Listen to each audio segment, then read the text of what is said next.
It's another video. We're going to make a neck, at least a bit of it. Welcome aboard everyone, saddle up.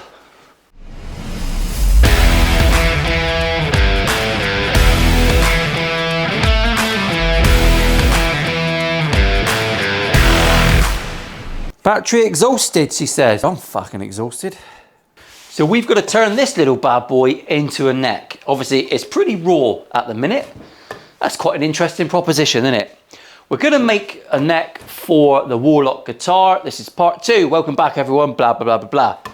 So I'm going to make a one-piece neck, just, yeah, because I'm kind of into that at the minute. One-piece neck, skunk stripe, spoke rod, truss rod, and Fender style bolt on. I don't like the BC Rich Warlock headstock.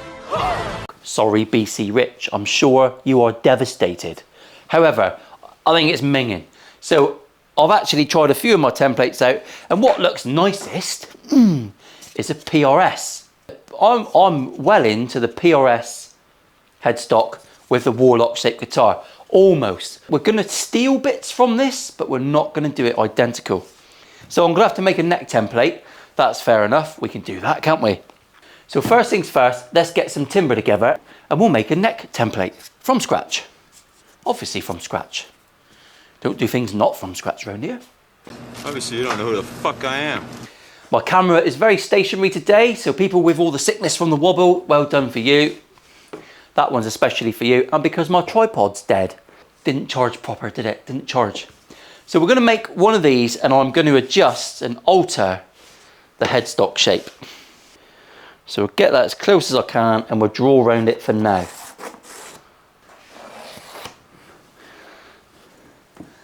We'll just mark where that nut line is. Now we get to do the interesting bit. I'm just going to rough cut this out on the bandsaw a minute and then we'll make some alterations to the headstock to make it our own. Individual, unique. Right, so there we go. Now we get to do a little bit cheeky design work. I'm not going to go far from the PRS headstock shape because it did look pretty cool when I offered it up against the body. I can't demonstrate that now because it's all gluing up. But I'm just going to make this, I'm just going to change it a teeny tiny bit.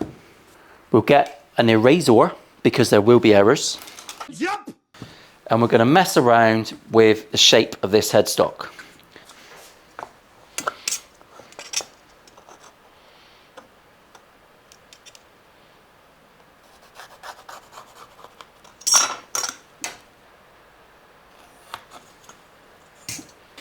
Well, preliminarily, I'm happy with that. We've changed it enough. Every headstock shape's been done in it. That's why people make these garish, weird things. So yeah, this is what we're sticking with. It's a little bit tombstoney. We might alter it a little bit, take some scallops out of it, but for now, let's make this template what we're going to use. That makes sense to me. So I'm going to rough cut this out on the bandsaw. We'll use the custom 22 template to router our straight edges. There you go, little tip for you. So we'll glue him on. I'll use that as a template just up to the nut. And then this bit we'll do by hand and shape it in with a sander. You've seen me do it before. That's something anyone can do. You don't need special tools. Let's crack on. Speedy uppy part incoming.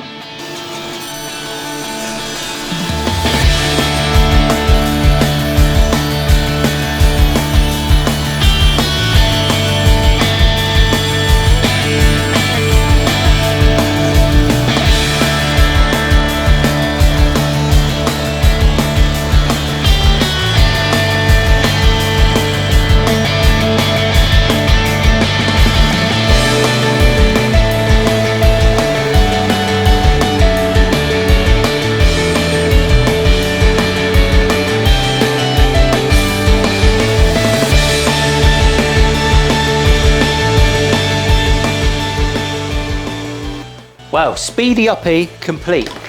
We've got our neck template. I'm going to mark the center lines on him.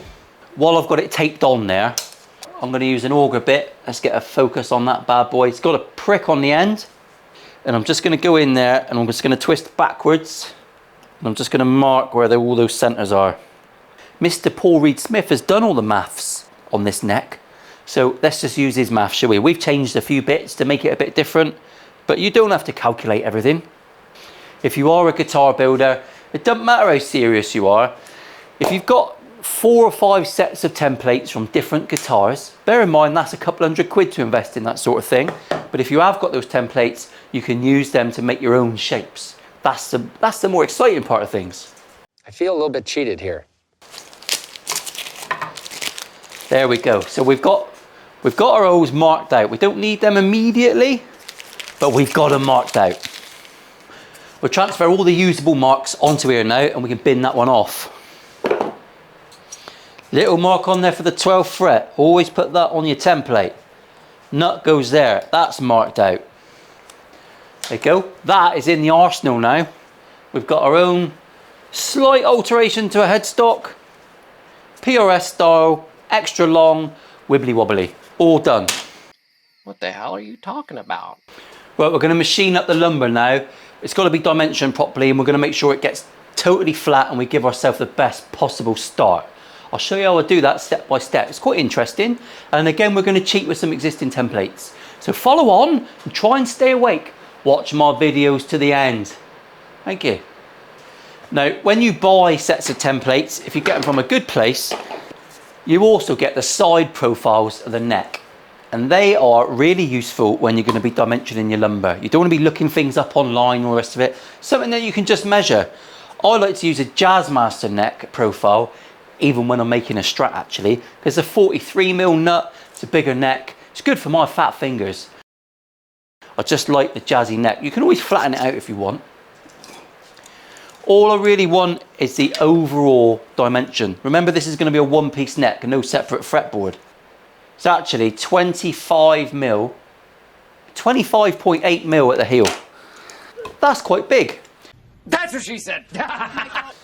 So what am I going to do with this limber? The first thing I'm going to do is straighten up a face and an edge. We'll get them square and flat. That's the first process. Let's take you over to, I'm waffling, you can see it splitting out everywhere. Let's take you over to the planer thicknesser, the jointer, shall we say, depending on what part of the world you're from. And we'll get our two faces done. I'll film it from afar and we'll zip through it.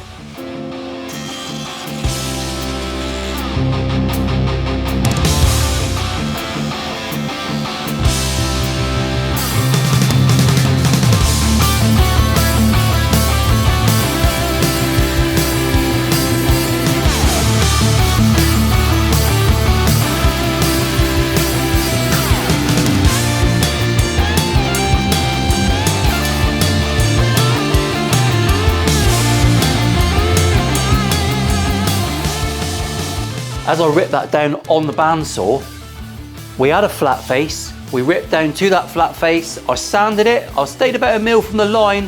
I double checked and we had a little bit of a bow because we cut a big chunk of this wood away and it just moved a little bit. So we went back through the jointer and we flattened one side and then I flattened the other side. And we did the process twice and we made sure that we've got a perfect blank. That is as flat as a bit of wood's gonna get, as flat as the back of my head, which is alarmingly flat. So it looks a bit weird. Really weird. But anyway, let's move on now. If you can hear the rain, that is because it's raining. So we have our beautiful blank. That makes life very, very simple, doesn't it? Piece of piss, as we say in the trade. Here's me Warlock template. Label your templates. You don't want to be losing them. I'm gonna pop him on there. And I'm going to rough cut this out on the bandsaw, and then we're going to take it over to the profiler and we're going to profile the neck to the correct shape, marking our center lines as we go. Then we'll move on to some more exciting parts. Skunk striping. It's going to be the last skunk stripe for a while. We've got to go back to conventional building after this. Right, I'm not going to film cutting this out because we've had enough speedy uppies. I'll be back. Television magic. Right, it's the next morning. Should we do some more? So the next port of call is get our skunk stripe cut in the back. You can see that I've marked some of my marks onto the back of the neck. We've got our spoke wheel truss rod. I like spoke wheel truss rods because they don't have to mess around near the headstock. Everything stays really strong and they're a piece of piss to fit, really. Oh, this is going to be easy. Much simpler, much easier. No fender walnutty blocks like we had to do on the Gilmore. This is nice, I like it. And they look cool. They do look cool, don't they? Here is the jig that I use for cutting out truss rod channels, skunk stripes, carbon bars, whatever you want to do. This is where your neck sits. So remember, you're working from the back of your neck. So you've got to put them in upside down in this one. I've got some cheeky little sliders that we can do up and lock the neck into place. So that neck is solid and it is in place. You can see where the truss rod finishes, so that's roughly where my route needs to go. It doesn't need to be that specific. All I need to make sure is that the center line of my neck, which we've marked out super accurately, the center line of this jig and the center line of my neck all line up perfectly. That's quite simple, isn't it? When you make these top pieces, it's always going to be a bit of a wobble. So we'll just pack that in with some business cards that we don't give out anymore because it's not 1989. I've got a 6mm router bit. 6mm, just in case anyone's wondering. This is 6mm, this block. So we're going to cut a very thin, very skinny skunk stripe. Doesn't need to be super chunky. Fender does it so that it fits the whole truss rod in and all the rest of it. We don't need to do that. We're going to cut it super thin. This is our guitar. Let's make it a little bit unique. I might even do it square at the end, just to fuck with all your brains. Because everyone goes, it's got to be round. It's got to be whatever shape I need it to be, boys. Over to the router. Little trick of the trade for you. I've set this so it's just touching the neck at the minute. There's my depth stop. I've sanded a bit of wood down to 17mm. There you go, that was rude. For the perverts among you. Now we are set to 17mm.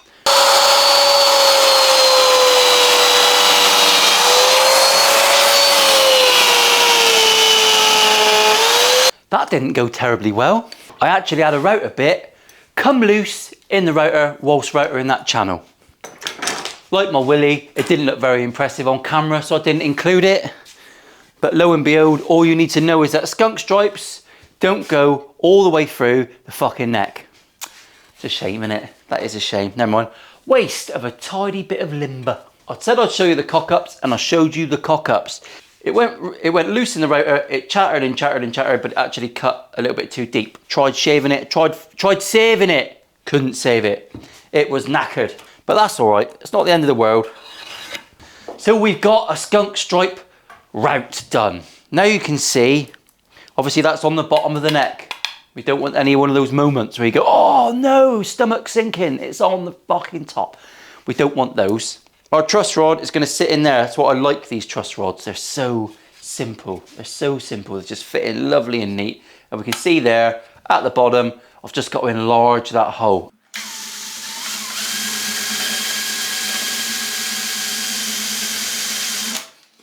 So yeah, we just drilled in from the side very carefully.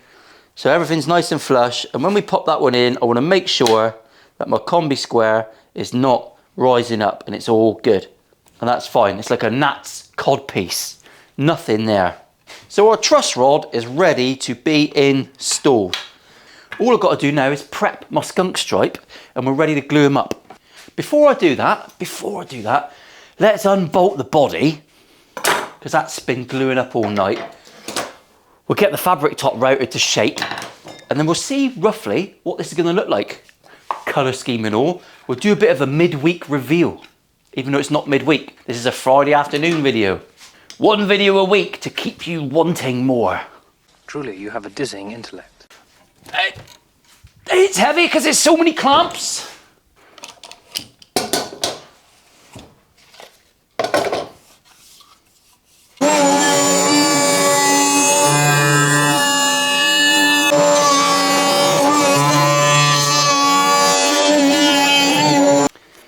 Yes.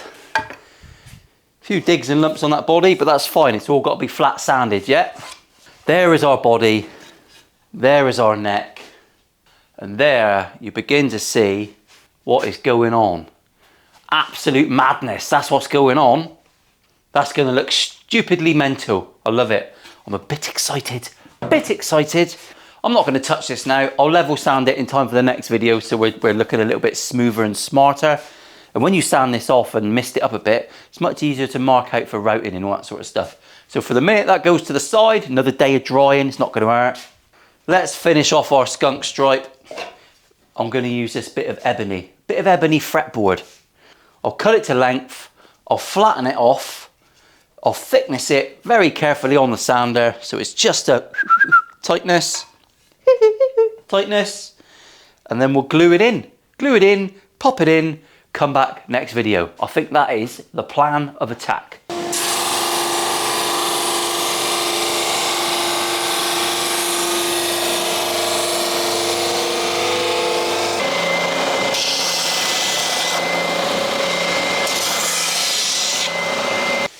Okie dokie, skunk stripe in. That went too smoothly. I'm nervous. Lovely and tight. Yes, you are tight like a tiger. So E's just going to pop into there. Not too much glue, but enough glue. Let's start there, shall we?